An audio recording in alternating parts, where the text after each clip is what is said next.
मित्रों नमस्कार। मैं नाथ सोनांचली कथा कहानी और उपन्यास के संग के साथ पुनः उपस्थित हूँ। मित्रों इस समय मैं वाचन कर रहा हूँ उपन्यास गोरा का। गोरा जिसे लिखा है रविंद्रनाथ टैगोर ने। यह एक बंगला उपन्यास है जिसके मैं हिंदी अनुवाद का वाचन कर रहा हूँ। आज के वाचन के क्रम में आप सुनेंगे उपन्यास गोरा के भाग 60 और 61 का वाचन। तो सबसे पहले लीजिए सुनिए उपन्यास गोरा के भाग 60 का वाचन मेरे अर्थात नाथ सोनांचली के स्वर में। सुचरिता जानती थी कि आज गोरा अवश्य आएगा। सवेरे से ही उसका दिल रह रहकर कांप उठता था। गोरा के आने की आशा के साथ साथ उसके मन में एक भय भी बैठा हुआ था। कारण कि जिधर गोरा उसे खींच रहा था और उसके जीवन रूपी पेड़ की जड़ें और डालें बचपन से ही जिस दिशा में बढ़ती रही थी, उनमें पग पग पर जो संग्राम हो रहा था वह उसे विचलित किए दे रहा था। इसीलिए कल मौसी के कमरे में जब गोरा ने देवता को प्रणाम किया तब सुचरिता के मन में तीर सा चुभ गया। गोरा ने प्रणाम कर ही लिया तो क्या, और उसका ऐसा विश्वास हो ही तो क्या, यह कहकर वह अपने को किसी तरह शांत न कर सकी। जब कभी उसे गोरा के आचरण में ऐसा कुछ दिखता जिसके साथ उसके अपने धर्म विश्वास का मूलगत विरोध हो, तब सुचरिता का मन आशंका से कांप उठता। यह किस झंझट में विधाता उसे डाल रहे हैं। नए मत की अभिमानिनी सुचरिता के सामने अच्छा उदाहरण रखने के लिए आज भी हरिमोहिनी गोरा को अपने पूजा घर में ले गई और आज फिर गोरा ने देवता को प्रणाम किया। गोरा के उठकर सुचरिता के कमरे में आते ही सुचरिता ने उससे पूछा, आप क्या इस देवता में श्रद्धा रखते हैं? गोरा ने कुछ अस्वाभाविक आग्रह से कहा, हाँ जरूर रखता हूं। सुचरिता यह उत्तर सुनकर सिर झुकाए बैठी रही। उसकी इस नम्र नीरव वेदना से गोरा के मन को थोड़ी पीड़ा पहुंची। जल्दी से उसने कहा, देखो मैं तुमसे सच बात कहूं, मैं मूर्ति में श्रद्धा रखता हूं या नहीं यह तो ठीक ठीक नहीं कह सकता, किंतु मैं अपने देश की श्रद्धा में श्रद्धा रखता हूं। इतने युगों से सारे देश की पूजा जहां पहुंचती रही है, मेरे लिए वह पूजनीय है। मैं किसी सूरत में ख्रिस्तान मिशनरियों की तरह उसकी ओर विष भरी नजर से नहीं देख सकता। मन ही मन सुचरिता कुछ सोचती हुई गोरा के चेहरे की ओर देखती रही।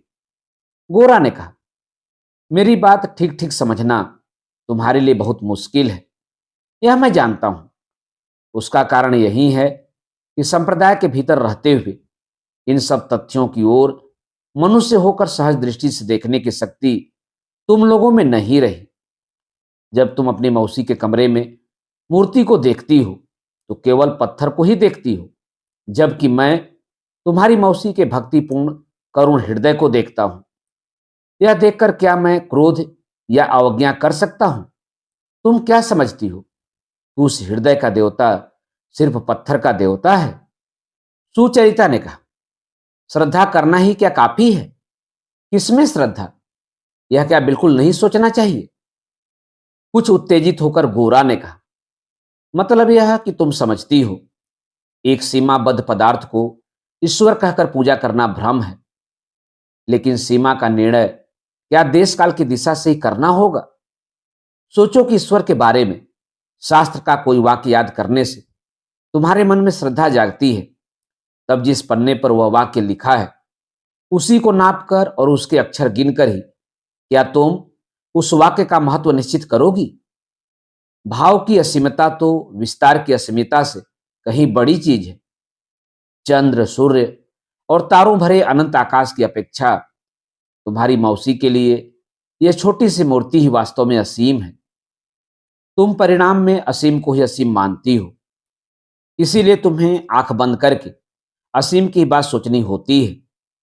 उसका कोई फल मिलता है कि नहीं मैं नहीं जानता, लेकिन मन के असीम को आंखें खोलकर छोटी सी चीज में भी पाया जा सकता है।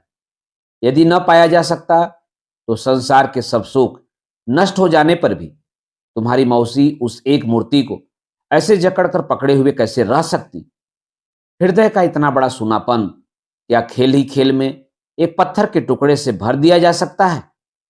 भाव की असीमता के बिना मानव हृदय की रिक्ति भरी ही नहीं जा सकती। इन सब सूक्ष्म तर्कों का जवाब देना सुचरिता के बस की बात न थी, लेकिन इन्हें सत्य मान लेना भी उसके लिए बिल्कुल असंभव था। इसीलिए एक शब्दहीन निरुपाय वेदना मन को कचोटती रह जाती।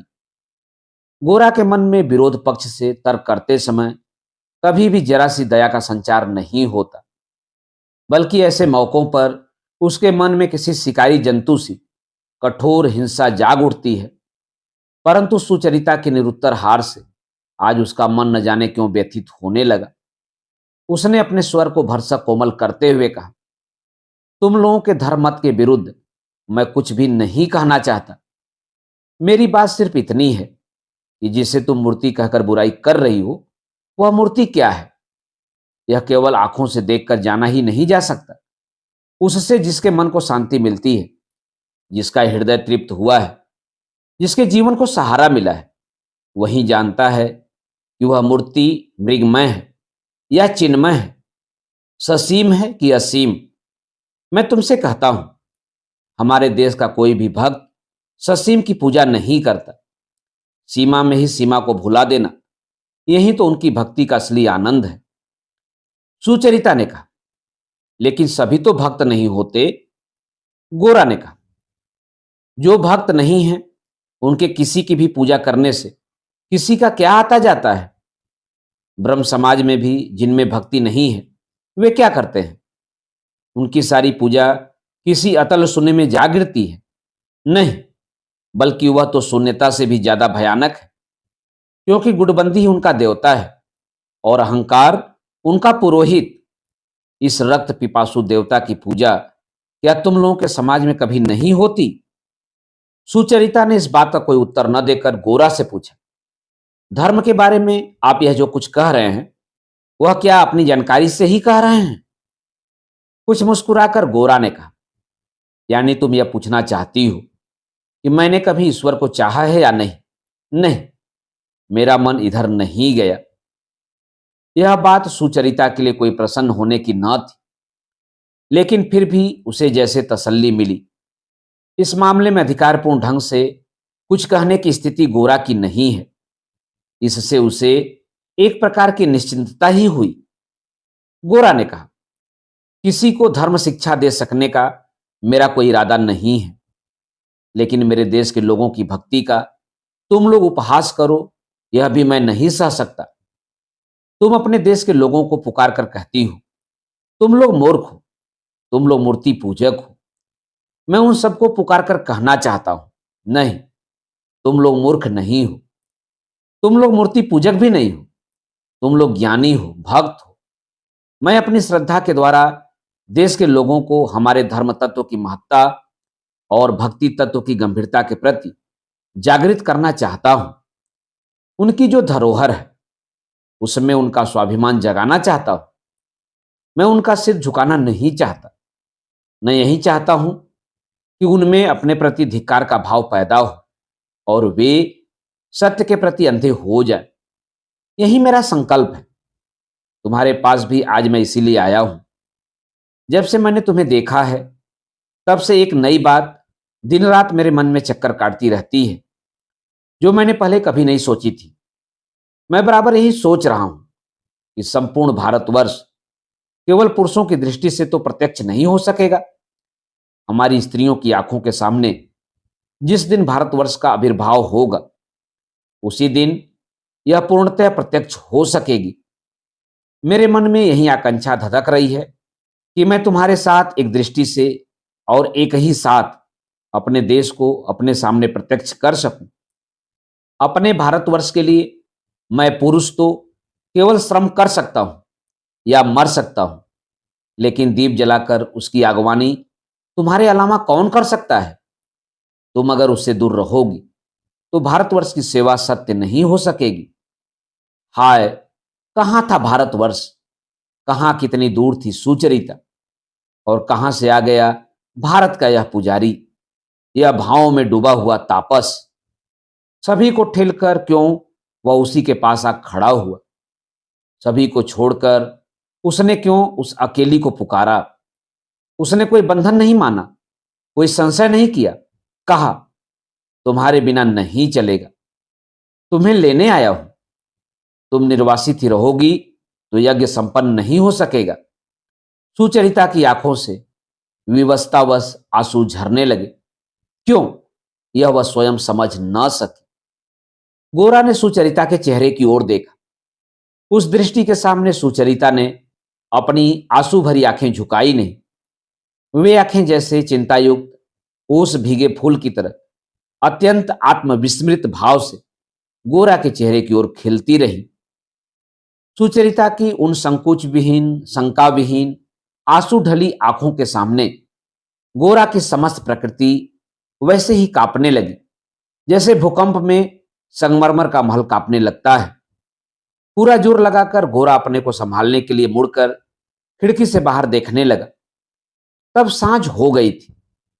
गली एक रेखा सी संकीर्ण होती हुई जहां सड़क से मिलती थी, वहां खुले आकाश में काले पत्थर जैसे अंधेरे के ऊपर तारे दिखने लगे थे। आकाश का वह टुकड़ा और वे कुछ एक तारे आज गोरा के मन को न जाने कहां खींच ले गए। संसार के सभी दावों से, इस अभ्यस्त दुनिया के रोजाना के कामकाज से कितनी दूर यह थोड़ा सा आकाश और ये कुछ एक तारे संपूर्ण निर्लिप्त होकर न जाने कितने साम्राज्यों के उत्थान पतन, न जाने कितने युग युगांत के कितने प्रयासों और कितनी प्रार्थनाओं का उल्लंघन करते आए हैं। फिर भी जब किसी अतल गहराई के बीच से एक हृदय दूसरे हृदय को पुकारता है, तब विश्व के एकांत में वह नीरव व्याकुलता जैसे उस सुदूर आकाश और उन तारों को स्पंदित कर देती है। पल भर के लिए गोरा की आंखों के सामने कामकाजी कलकत्ता की सड़कों पर गाड़ी घोड़ा और राह चलने वालों की चहल पहल किसी छाया चित्र सी अवास्तव हो गई और शहर का कोलाहल उस तक पहुंच ही न सका। उसने अपने हृदय में झांक कर देखा। वहां भी उसी आकाश जैसा निस्तब्ध निभृत अंधकार था, जिसके भीतर से दो सरल करुण जल भरी आंखें अनादिकाल से अपलक अनंत काल की ओर ताक रही थी। हरी मोहनी की आवाज सुनकर गोरा चौंक कर मुड़ा। भैया, कुछ मुंह मीठा कर जाओ, जल्दी से गोरा ने कहा। आज नहीं, आज मुझे क्षमा कर दें, मुझे अभी जाना है। और गोरा उत्तर की प्रतीक्षा किए बिना तेजी से उतरकर चला गया। विस्मित होकर हरी मोहनी ने सुचरिता की ओर देखा। सुचरिता भी कमरे से चली गई। हरी मोहनी सिर हिला हिलाकर सोचने लगी, यह अब क्या मामला है। थोड़े समय बाद ही परेश बाबू आ पहुंचे। सुचरिता के कमरे में उसे न पाकर उन्होंने हरी मोहनी के पास जाकर पूछा, राधा रानी कहाँ हैं? कुछ खींचे हुए स्वर में हरी मोहनी ने कहा, क्या पता, अभी तक तो बैठक में गौर मोहन के साथ बातचीत हो रही थी। अब जान पड़ता है छत पर अकेले टहला जा रहा है। आश्चर्य से परेश बाबू ने पूछा, इस ठंड में इतनी रात गए छत पर? हरी मोहनी ने कहा, जरा ठंडी हो ले, आजकल की लड़कियों को ठंड से कोई नुकसान नहीं होता। हरी मोहनी का मन बेचैन था, इसीलिए उन्होंने गुस्से के कारण सुचरिता को खाने के लिए भी नहीं बुलाया। उधर सुचरिता को भी समय का ज्ञान न था। अचानक परेश बाबू को स्वयं छत पर आते देख सुचरिता अत्यंत लज्जित हो उठी। बोली, बाबा चलो नीचे चलें, तुम्हें ठंड लग जाएगी। कमरे में आकर दिए के प्रकाश में परेश बाबू का दुविधाग्रस्त चेहरा देखकर सुचरिता के मन को धक्का लगा। इतने दिनों से जो उस पितृहीना के पिता थे, आज सुचरिता बचपन से बने हुए सब बंधन तोड़कर उनसे दूर खींची जा रही थी। इसके लिए अपने को वह किसी प्रकार माफ नहीं कर सकती। परेश बाबू के क्लांत भाव से कुर्सी पर बैठ जाने पर सुचरिता अपने बेबस आंसू छिपाने के लिए उनकी कुर्सी के पीछे खड़े होकर धीरे धीरे उनके पके बालों में उंगलियां फेरने लगी। परेश बाबू ने कहा, विनय ने दीक्षा ग्रहण करने से इनकार कर दिया है। सुचरिता ने कोई जवाब नहीं दिया। परेश बाबू ने फिर कहा, विनय के दीक्षा लेने के प्रस्ताव के बारे में मुझे यूं भी काफी संदेह था, इसीलिए इससे मुझे कोई खास दुख नहीं हुआ। लेकिन ललिता की बात से मुझे ऐसा लगता है कि विनय की दीक्षा न लेने पर भी उसके साथ विवाह में उसे ऐतराज नहीं जान पड़ता। सहसा सुचरिता ने बड़े जोर से कहा, नहीं बाबा, यह कभी नहीं हो सकता, किसी तरह भी नहीं। इतनी अनावश्यक घबराहट दिखाकर सुचरिता कभी बात नहीं करती, इसलिए उसके स्वर के इस आकस्मिक बल पर परेश बाबू को मन ही मन अचरज हुआ। उन्होंने पूछा, क्या नहीं हो सकता? सुचरिता बोली, विनय ब्रह्म से न हुए तो ब्याह किस मत से होगा? परेश बाबू बोले, हिंदू मत से। जोर से सिर हिलाकर सुचरिता ने कहा, नहीं नहीं, आजकल ये सब कैसी बातें हो रही हैं, ऐसी बात तो मन में लानी भी न चाहिए।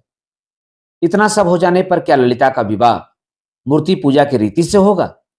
यह मैं किसी तरह न होने दे सकूंगी। गोरा ने सुचरिता के मन को आकर्षित कर लिया था। शायद इसीलिए आज वह हिंदू रीति से विवाह होने की बात पर इतना आवेश प्रकट कर रही थी। उसकी आपत्ति का भीतरी अभिप्राय यही था कि सुचरिता कहीं गहरे में दृढ़ होकर परेश बाबू को पकड़कर कहना चाहती थी, तुम्हें नहीं छोड़ूंगी, मैं अब भी तुम्हारे समाज की हूं, तुम्हारे मत की हूं, तुम्हारी शिक्षा का बंधन कभी नहीं तोड़ूंगी। परेश बाबू ने कहा, विनय इसके लिए राजी हैं कि विवाह के अनुष्ठान में शालिग्राम को न लाया जाए। कुर्सी के पीछे से आकर सुचरिता परेश बाबू के सामने कुर्सी खींचकर बैठ गई। परेश बाबू ने उससे पूछा, इसमें तुम्हारी क्या राय है? थोड़ी देर चुप रहकर सुचरिता ने कहा, तो फिर ललिता को हमारे समाज से निकल जाना होगा। परेश बाबू ने कहा, इसी बात को लेकर मुझे बहुत कुछ सोचना पड़ता है। जब समाज में से किसी मनुष्य का विरोध उठ खड़ा होता है, तब दो बातें सोचकर देखने को होती हैं। एक तो दोनों पक्षों में से न्याय किसकी ओर है, और दूसरे प्रबल कौन है। इसमें से तो कोई संदेह नहीं कि समाज प्रबल है, इसीलिए विद्रोही को कष्ट भोगना ही होगा। ललिता ने बार बार मुझसे कहा है, कष्ट स्वीकार करने के लिए वह केवल प्रस्तुत ही नहीं है, बल्कि उसमें आनंद भी पा रही है। यदि यह बात सच है, तो जब तक मुझे उसका काम अनुचित न लगे, मैं उसमें हस्तक्षेप कैसे कर सकता हूं? सुचरिता ने कहा, लेकिन बाबा, यह होगा कैसे? परेश बाबू बोले, मैं जानता हूं कि इसमें एक कठिनाई उपस्थित होगी, लेकिन ललिता के साथ विनय के विवाह में अगर कोई दोष नहीं है, बल्कि वह उचित है, तब समाज अगर बाधा दे तो उसे मानना कर्तव्य नहीं है। मेरा मन कहता है, समाज के लिए मनुष्य को संकुचित होकर रहना पड़े, यह कभी उचित नहीं हो सकता। समाज को ही मनुष्य के लिए अपने को बराबर प्रशस्त करते चलना होगा। इसीलिए जो कष्ट स्वीकार करने को तैयार हैं, मैं तो उन्हें गलत नहीं कह सकता।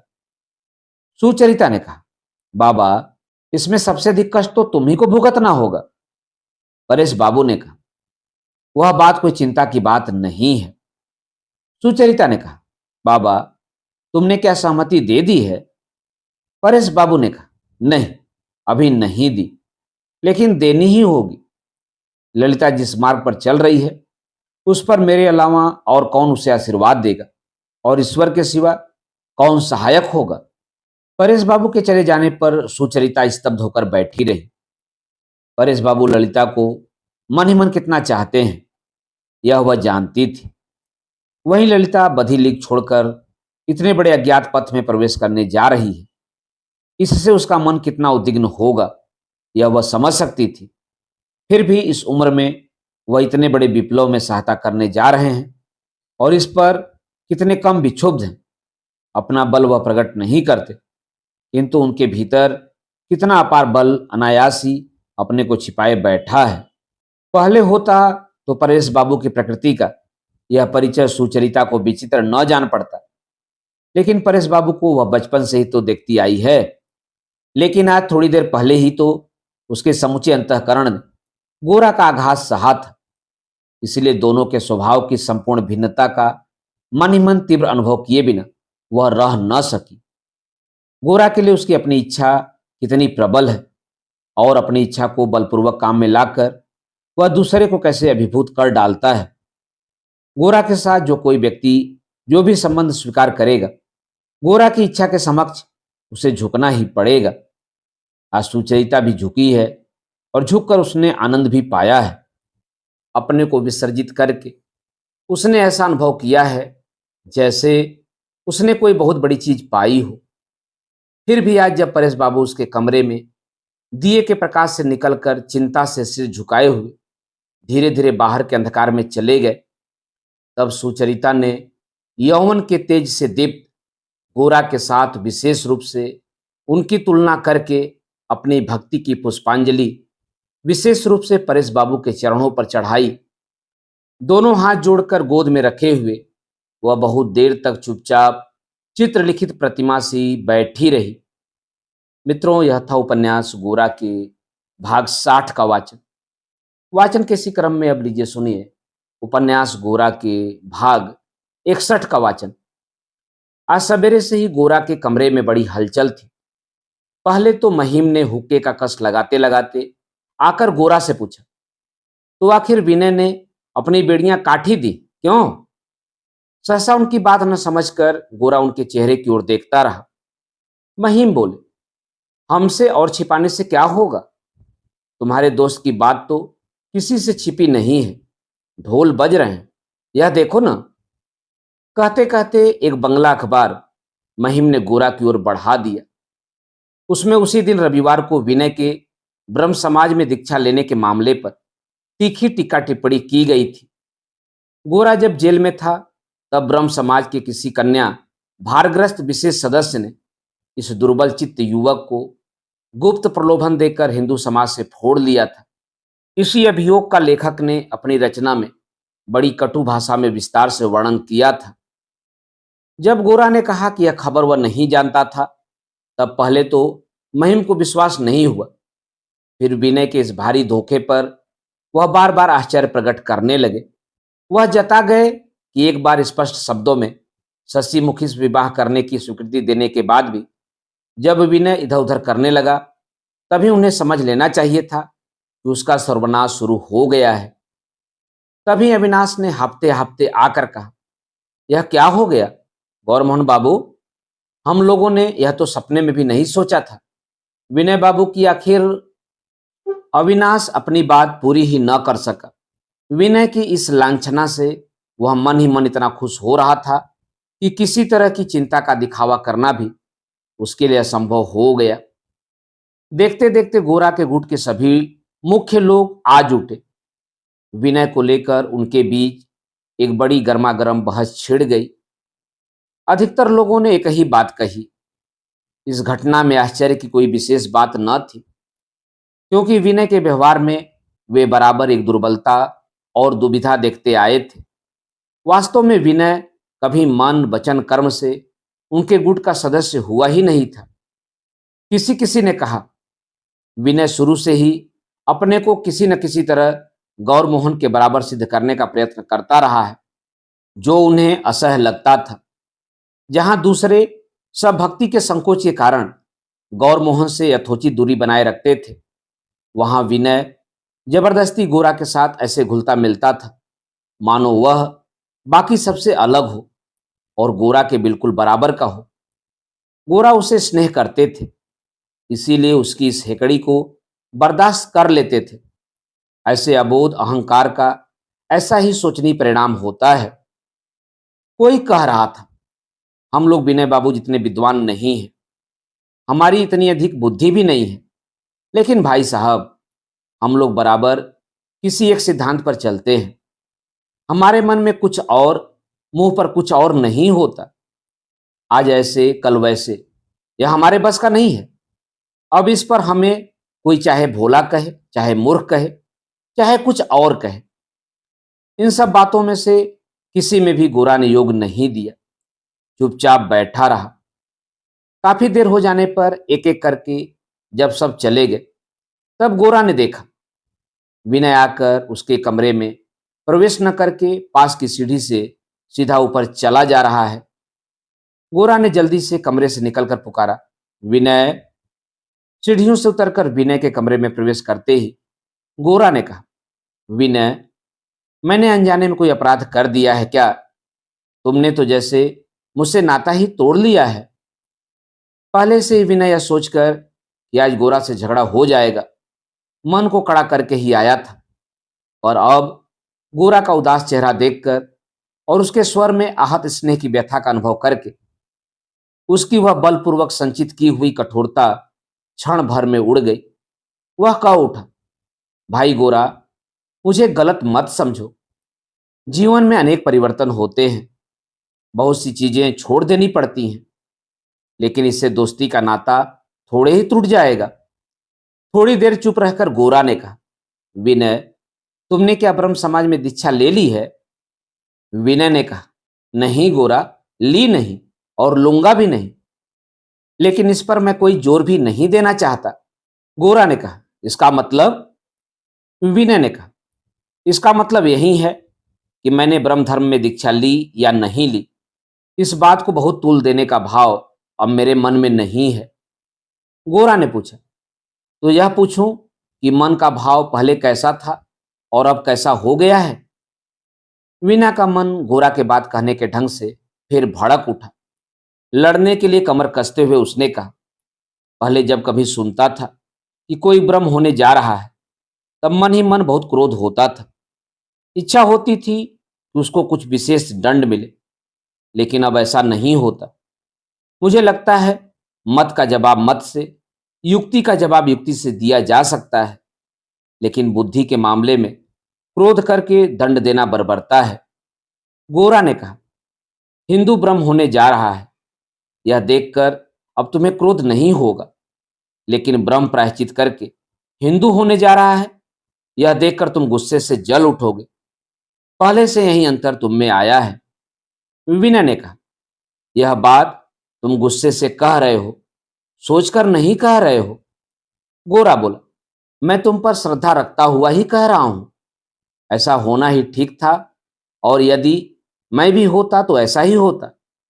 जैसे गिरगिट रंग बदलता है, वैसे ही किसी धर्म को अपनाना या छोड़ना हमारी चमड़ी के ऊपर की चीज होती, तब तो कोई बात ही न थी, लेकिन वह मर्म की बात है, इसीलिए उसे हल्के ढंग से नहीं लिया जा सकता। अगर किसी तरह की अड़चन न होती, किसी तरह का दंड अगर न भरना पड़ता, तो ऐसे महत्वपूर्ण विषय में कोई एक मत अपनाते या बदलते समय मनुष्य अपनी समुची बुद्धि का आवाहन क्यों करता? सत्य को वह यथार्थ सत्य मानकर ग्रहण कर रहा है या नहीं, इसकी परीक्षा तो मनुष्य को देनी ही होगी, दंड स्वीकार करना ही होगा। सत्य का व्यापार ऐसा शौकिया व्यापार नहीं है कि रत्न भी मिल जाए और दाम भी न चुकाना पड़े। इस पर बहस जैसे बेलगाम हो उठी। बाड़ों के जवाब में बाढ़ की तरह बातों पर बातें बरसने लगी और उनकी टकराहट से चिंगारियां निकलने लगी। बहुत देर तक वाग्युद्ध युद्ध होने के बाद अंत में विनय ने उठकर खड़े होते हुए कहा, गोरा, तुम्हारी और मेरी प्रकृति में एक मूलगत अंतर है। वह अभी तक किसी तरह दबा हुआ था। जब भी वह उभर कर आता था, मैं स्वयं उसे दबा देता था, क्योंकि मैं जानता था जहां भी तुम्हें कोई अलगाव दिखता है तो मुझसे समझौता करना जानते ही नहीं, एकाएक तलवार लेकर उठाकर दौड़ते हो। इसीलिए मैं तुम्हारी दोस्ती को निभाते चलने के लिए बराबर अपनी प्रकृति को कुचलता आया हूं, लेकिन आज समझ सकता हूं कि इससे मंगल नहीं हुआ और हो भी नहीं सकता। गोरा ने कहा, खैर, अब तुम्हारी क्या इच्छा है, सो साफ साफ कहो। विनय ने कहा, आज मैं अकेला अपने पैरों पर खड़ा हूं। समाज नाम के दैत्य को रोजाना मनुष्य बलि देकर उसे खुश रखना होगा, और जैसे भी हो उसी के शासन का फंदा गले में डाले रहना होगा, चाहे प्राण रहे या न रहे। यह मैं किसी तरह स्वीकार न कर सकूंगा। गोरा ने पूछा, तो महाभारत के उस ब्राह्मण शिशु की तरह तिनका लेकर बकासुर को मारने निकल रहे हो क्या? विनय ने कहा, मेरे तिनके से बकासुर मरेगा या नहीं, यह तो मैं नहीं जानता, लेकिन मुझे कच्चा चबा जाने का उसे अधिकार है। यह बात मैं हरगिज नहीं मानूंगा, उसके चबाना शुरू कर देने पर भी नहीं। गोरा ने कहा, अब तुम रूपक का सहारा लेकर बात करने लगे, अब समझना ही मुश्किल हो रहा है। विनय ने कहा, तुम्हारे लिए समझना मुश्किल नहीं है, मानना ही मुश्किल है। जहाँ स्वभाव से मनुष्य स्वाधीन है, वहाँ उसके खाने, सोने, बैठने को भी हमारे समाज ने बिल्कुल निरर्थक बंधनों में जकड़ रखा है। इस बात को तुम मुझसे कम जानते हो ऐसा नहीं है, लेकिन समाज की जबरदस्ती को तुम अपनी जबरदस्ती से मानना चाहते हो। लेकिन मैं आज कह रहा हूं, इन मामलों में मैं अब किसी का जोर नहीं मानूंगा। समाज का दावा मैं उसी समय मानूंगा जिस समय तक वह मेरे उचित अधिकारों की रक्षा करेगा। अगर वह मुझे मनुष्य नहीं समझता, मुझे मनीष मुझे मशीन का एक पुर्जा बनाकर रखना चाहता है, तो मैं भी फूल चंदन से उसकी पूजा नहीं करूंगा, उसे लोहे की मशीन भर मानूंगा। गोरा ने कहा, यानी संक्षेप में तुम ब्रह्म हो जाओगे। विनय ने कहा, नहीं। गोरा ने कहा, ललिता से विवाह करोगे? विनय ने कहा, हां। गोरा ने पूछा, हिंदू विवाह? विनय ने कहा, हां। परेश बाबू इसके लिए राजी हैं? यह उनकी चिट्ठी है। गोरा ने परेश बाबू की चिट्ठी 2 बार पढ़ी। उसका अंतिम अंश यह था, मुझे अच्छा या बुरा लगने की कोई बात नहीं उठाऊंगा। तुम दोनों की सुविधा असुविधा की भी चर्चा करना नहीं चाहता। मेरे मत विश्वास क्या हैं, मेरा समाज क्या है, यह तुम लोग जानते हो। ललिता ने बचपन से क्या शिक्षा पाई है और किन संस्कारों में पली है, यह भी तुम लोगों से छिपा नहीं है। यह सब जान समझकर ही तुम लोगों ने अपना पथ चुना है। मुझे और कुछ कहना नहीं है। यह न समझना कि मैंने बिना कुछ सोचे या कुछ सोच न पाकर पतवार छोड़ दी है। जहां तक मेरी शक्ति है, मैंने विचार किया है। मेरी समझ में यही आया है कि तुम लोगों के मिलन में बाधा देने का कोई धर्मसंगत कारण नहीं है, क्योंकि तुम पर मेरा पूरा विश्वास है। ऐसी स्थिति में समाज में कोई आपत्ति हो तो उसे मानने को तुम लोग बाध्य नहीं हो। मुझे केवल इतना कहना है कि तुम लोग अगर समाज का उल्लंघन करना चाहते हो तो तुम्हें समाज से बड़ा होना होगा। तुम लोगों का प्रेम, तुम्हारा साझा जीवन केवल प्रलय शक्ति का सूचक न हो, उसमें सृष्टि और स्थिति के तत्व भी रहे। केवल इस काम में अचानक एक दुस्साहसिकता दिखा देने से काम नहीं चलेगा। इसके बाद तुम्हें जीवन के हर काम को हिम्मत के सूत्र में गुंथ देना होगा, नहीं तो तुम लोग बहुत नीचे चले जाओगे। क्योंकि समाज अब दूसरे आम लोगों की तरह तुम्हें बाहर से सहारा देता हुआ नहीं रहेगा।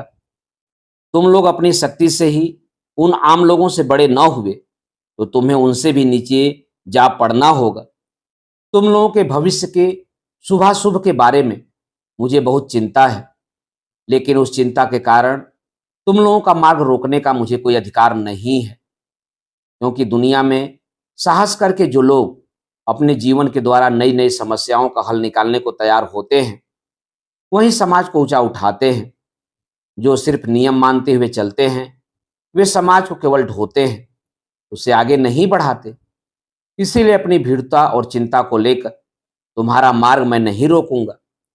तुम लोगों ने जो ठीक समझा है, सारी प्रतिकूलताओं के विरुद्ध उसी का पालन करो। ईश्वर तुम्हारे सहायक हो। अपनी सृष्टि को ईश्वर किसी एक अवस्था में जंजीर से बांध कर नहीं रखते, उसे नए नए परिवर्तनों के तहत निरंतर नवीन करते हुए सजग रहते हैं। तुम लोग उनके इसी उद्बोधन के दूत बनकर अपने जीवन को मशाल की तरह जलाकर दुर्गम मार्ग पर बढ़ रहे हो। जो विश्व के परिचालक हैं, वह तुम्हें राह दिखाते रहे। तुम लोगों को हमेशा मेरे ही मार्ग पर चलना होगा, ऐसा आदेश मैं कभी न दे सकूंगा। तुम लोगों की उम्र में हम लोगों ने भी एक दिन घाट से बंधन खोलकर नाव को तूफान के मुंह में डाल दिया था। किसी का निषेध नहीं सुना था, और इसके लिए आज भी कोई अनुताप नहीं है। अनुताप करने का कोई कारण हुआ भी होता तो भी क्या, मनुष्य भूल करता है, असफल भी होता है, दुख भी पाता है, लेकिन बैठा नहीं रहता। जो ठीक समझता है उसके लिए आत्मसमर्पण करता है। ऐसे ही पुण्य सलीला संसार नदी की धारा निरंतर बढ़ती हुई निर्मल रह सकती है। इसमें बीच बीच में कभी कभी कगारे टूटने से नुकसान भी हो सकता है। इस डर से धारा को हमेशा के लिए बांध देना षडांध और मृत्यु को आमंत्रित करना होगा, यह मैं निश्चय जानता हूं। इसीलिए तुम लोगों को जो शक्ति दुर्निवार वेग से समाज के नियम और सुख स्वच्छंदता के दायरे से बाहर खींचे लिए जा रही है, उसी को भक्ति पूर्वक प्रणाम करके उसी के हाथों तुम दोनों को सौंप दे रहा हूं। वहीं तुम्हारे जीवन की सारी निंदा और ग्लानि को, आत्मियों से विच्छेद को सार्थकता प्रदान करे। उसी ने तुम्हें दुर्गम मार्ग पर बुलाया है, वहीं तुम्हें लक्ष्य तक पहुंचा दे। चिट्ठी पढ़कर गोरा थोड़ी देर चुप रहा। फिर विनय ने कहा, परेश बाबू ने जैसे उनकी ओर से सहमति दे दी है, उसी तरह गोरा तुम्हें भी अपनी ओर से सहमति देनी होगी। गोरा ने कहा, परेश बाबू तो सहमति दे सकते हैं, क्योंकि नदी की जो धारा कगार तोड़ रही है वह उन्हीं की धारा है। लेकिन मैं सहमति नहीं दे सकता, क्योंकि हमारी धारा किनारे की रक्षा करती है। हमारे किनारे पर कितने सैकड़ों हजारों वर्षों की दिग्दिगंत व्यापी कृतियां रहीं, यह हम बता ही नहीं सकते। यहाँ प्रकृति का नियम ही काम करता रहे। अपने किनारे को हम पत्थरों से बांध कर ही रखेंगे। इसके लिए चाहे हमारी बुराई करो, चाहे कुछ और, यह हमारी पवित्र प्राचीन पुरी है। इस पर हर साल बाढ़ से मिट्टी की नई पर चढ़ती रहे और किसानों के झुंड उसमें हल चलाया करे, ऐसा हमारा ध्येय नहीं है। इससे हमारा नुकसान होता है तो हो, यह हमारे रहने की जगह है, खेती करने की नहीं। इसीलिए जब तुम लोगों का कृषि विभाग इन पत्थरों को कड़े कहकर उनकी बुराई करता है, तो हम उस पर शर्म से मर नहीं जाते। विनय ने कहा, यानी संक्षेप में यह कि तुम हम लोगों के इस विवाह को स्वीकार नहीं करोगे। गोरा ने कहा, निश्चय ही नहीं करूंगा। विनय ने कहा, और? गोरा बोला, और तुम लोगों से नाता तोड़ लूंगा। विनय ने कहा, मैं अगर तुम्हारा कोई मुसलमान दोस्त होता तो? गोरा ने कहा, तब की बात और होती। पेड़ की अपनी डाल टूटकर पराई हो जाए तो पेड़ उसे किसी तरह से फिर अपना नहीं बना सकता, लेकिन बाहर से जो लता बढ़ आती है उसे आश्रय दे सकता है। वहां तक कि आधी में उसके गिर जाने पर भी उसे फिर उठा देने में कोई संकोच नहीं होता। अपना जब पराया हो जाता है, तब उससे बिल्कुल नाता तोड़ लेने के अलावा कोई उपाय नहीं रहता। इसीलिए तो इतने नियम बंधन होते हैं और खींचतान में जान की बाजी लगा दी जाती है। विनय ने कहा, इसीलिए तो नाता तोड़ने के कारण इतने घटिया और उसकी व्यवस्था इतनी सरल नहीं होनी चाहिए। बांह टूट जाने से फिर जुड़ती नहीं है तो ठीक है, लेकिन इसीलिए वह बात बात में टूटती भी नहीं। उसकी हड्डी बड़ी मजबूत होती है। जिस समाज में जरा सा धक्का लगने से दरार आ जाती है और सदा के लिए रह जाती है, उस समाज में मनुष्य के लिए अपनी इच्छा से चलने फिरने या काम काज करने में कितनी कठिनाइयां हो जाती हैं, यह भी तो सोचना चाहिए। गोरा ने कहा, यह सोचने का दायित्व तो मुझ पर नहीं है। समाज ऐसी समग्रता से और इतने बड़े स्तर पर सोचता है कि मुझे उसके सोचने का भान भी नहीं होता। हजारों वर्षों से वह सोचता है और अपनी रक्षा भी करता आया है, इसका मुझे विश्वास है। पृथ्वी सूरज के चारों ओर तिरछी घूमती है कि सीधी, भटकती है कि नहीं, जैसे मैं यह नहीं सोचता और न सोचने पर भी मुश्किल में नहीं पड़ता, वैसी ही धारणा मेरी समाज के बारे में भी है। हंसकर विनय ने कहा, भाई गोरा, बिल्कुल यही सब बातें मैं भी इतने दिनों से इसी ढंग से कहता आया हूं। यह कौन जानता था कि आज मुझको ही ये सब बातें सुननी पड़ेंगी। बना बनाकर बात कहने की सजा मुझे भोगनी पड़ेगी, यह मैं खूब समझ रहा हूं। किंतु बहस करने से कोई लाभ नहीं है, क्योंकि एक बात जिसे मैं आज खूब नजदीक से अच्छी तरह देख सका हूं, वह मैंने पहले कभी नहीं देखी थी। मनुष्य के जीवन की गति एक महानदी सी है। वह अपने वेग से, अकल्पनीय ढंग से ऐसी नई नई दिशाओं में मार्ग बना लेती है जिधर को पहले उसका प्रवाह नहीं था। उसकी गति का यह अनोखापन, उसके एक कल्पनातीत परिवर्तन ही विधाता का अभिप्राय होते हैं। वह कोई नहर नहीं है, उसे बधे हुए रास्ते पर नहीं चलाया जा सकता। यह बात जब अपने जीवन में ही बिल्कुल प्रत्यक्ष हो गई है, तब मुझे कभी कोई लच्छेदार बातों से बहका न सकेगा। गोरा ने कहा, पतंगा जब ज्वाला की ओर दौड़ता है, तब वह भी ठीक तुम्हारी तरह यही तर्क देता है। इसलिए आज मैं भी तुम्हें समझाने की व्यर्थ कोशिश नहीं करूंगा। कुर्सी से उठकर विनय ने कहा, वही अच्छा है, तो चलूं। एक बार माँ से मिल लूं। जब विनय चला गया तो महिम धीरे धीरे चलते हुए आए। पान चबाते चबाते उन्होंने पूछा, शायद सुलझाव नहीं हुआ, होगा भी नहीं। मैं कब से कहता चला आ रहा हूं, संभल जाओ, बिगड़ने के लक्षण दिख रहे हैं।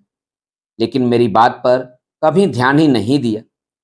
उसी समय किसी तरह दबाव डालकर शशिमुखी के साथ उसका ब्याह कर देते तो कोई बात ही न रहती।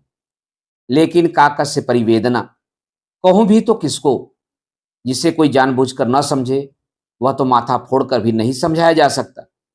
अब विनय जैसा लड़का तुम्हारे गुट से अलग हो जाए, यह क्या कम लज्जा की बात है? गोरा ने कोई जवाब नहीं दिया। महिम फिर बोले, आखिर विनय को रोक नहीं सके, खैर जाने दो। लेकिन शशिमुखी के साथ उसके विवाह की बात को लेकर कुछ ज्यादा ही प्रचार हो गया। अब शशि के ब्याह में और देर करने से नहीं चलेगा। हमारे समाज के रंग ढंग तो जानते ही हो, एक बार कोई उसकी पकड़ में आ जाए तो उसे रुला कर ही छोड़ता है। इसीलिए एक पात्र, नहीं नहीं घबराओ मत, तुम्हें घटक नहीं बनना पड़ेगा, मैंने खुद ही सब ठीक ठाक कर लिया है। गोरा ने पूछा, पात्र कौन है? महिम बोला, यही तुम्हारा अविनाश। गोरा ने पूछा, वह राजी है? महिम बोले, राजी नहीं होगा, उसे क्या बिना समझ रखा है? तुम जो भी कहो, लेकिन तय यही पाया कि तुम्हारे गुट में एक अविनाशी तुम्हारा सच्चा भक्त है, तुम्हारे परिवार के साथ उसका संबंध होगा। यह बात सुनकर वह तो खुशी से नाच उठा, बोला, यह तो मेरा सौभाग्य है, मेरा गौरव है। दहेज की रकम की बात मैंने जब पूछी तो कानों पर हाथ रखकर बोला, माफ कीजिए, इसकी तो बात भी मुझसे न कीजिए। मैंने कहा, अच्छा, वह सब बात तुम्हारे पिता के साथ होगी। उसके बाप के पास भी गया, बाप बेटे में काफी अंतर देखने को मिला। रुपए की बात पर बाप ने कानों को बिल्कुल हाथ नहीं लगाया, बल्कि इस ढंग से बात करना शुरू किया कि मुझको ही कानों पर हाथ धरना पड़ गया। यह भी देखा कि लड़का इन सब मामलों में बड़ा पितृभक्त है, एकदम पिता ही रमम तपह। उसे बीच में डालने से कोई ठीक नतीजा नहीं निकलेगा। अब तो कंपनी बहादुर के कुछ कागज भुनाए बिना काम होता नहीं दिखता। खैर, वह जो हो, तुम भी तो दो एक बात अविनाश से कह लेना, तुम्हारी ओर से बढ़ावा मिलने पर शायद। गोरा ने कहा, उससे रकम तो कुछ कम नहीं होने की। महिम ने कहा, यह तो जानता हूं, पितृभक्ति से जब फायदा भी होता है तब उसे संभालना कठिन होता है। गोरा ने पूछा, बात पक्की हो गई है? महिम बोले, हां, दिन मुहूर्त सब एकदम तय है। मांग महीने की पूर्णिमा को तय ही समझो, और अधिक दिन नहीं है। बाप ने कहा है, हीरे पन्ने की जरूरत नहीं है, लेकिन गहना खूब भारी सोने का होना चाहिए। अब कैसे सोने का दाम बढ़ाए बिना उसका भार बढ़ाया जा सकता है? कुछ दिन सुनार के साथ बैठकर इसी बारे में राय विचार करना होगा। गोरा ने कहा, लेकिन इतनी जल्दी करने की क्या जरूरत है? अविनाश भी जल्दी ही ब्रह्म समाज में जा मिलेगा, ऐसा तो कोई भय नहीं है। महिम ने कहा, हाँ, सो तो नहीं है, लेकिन तुम लोगों ने इस बात की ओर ध्यान नहीं दिया कि इधर दिन पर दिन बाबा के शरीर की हालत गिरती जा रही है। डॉक्टर लोग जितना ही रोते हैं उतना ही वो अपने नियमों को और कड़ा बनाते जाते हैं। आजकल जो सन्यासी उनके साथ है वह उन्हें 3 बार स्नान कराता है। उस पर ऐसा हठ योग भी शुरू कराया है कि आंखों की पुतलियां, पलकें, निश्वास प्रश्वास, नाड़ी धमनी सब एकदम उलट पुलट हुई जा रही हैं। बाबा के रहते रहते शशि का विवाह हो जाने की इच्छा है। उनकी पेंशन की जमा पूंजी सब स्वामी ओंकारानंद के हाथ पड़ जाने से पहले ही काम संपन्न हो जाए तो मुझे बहुत चिंता न करनी पड़े।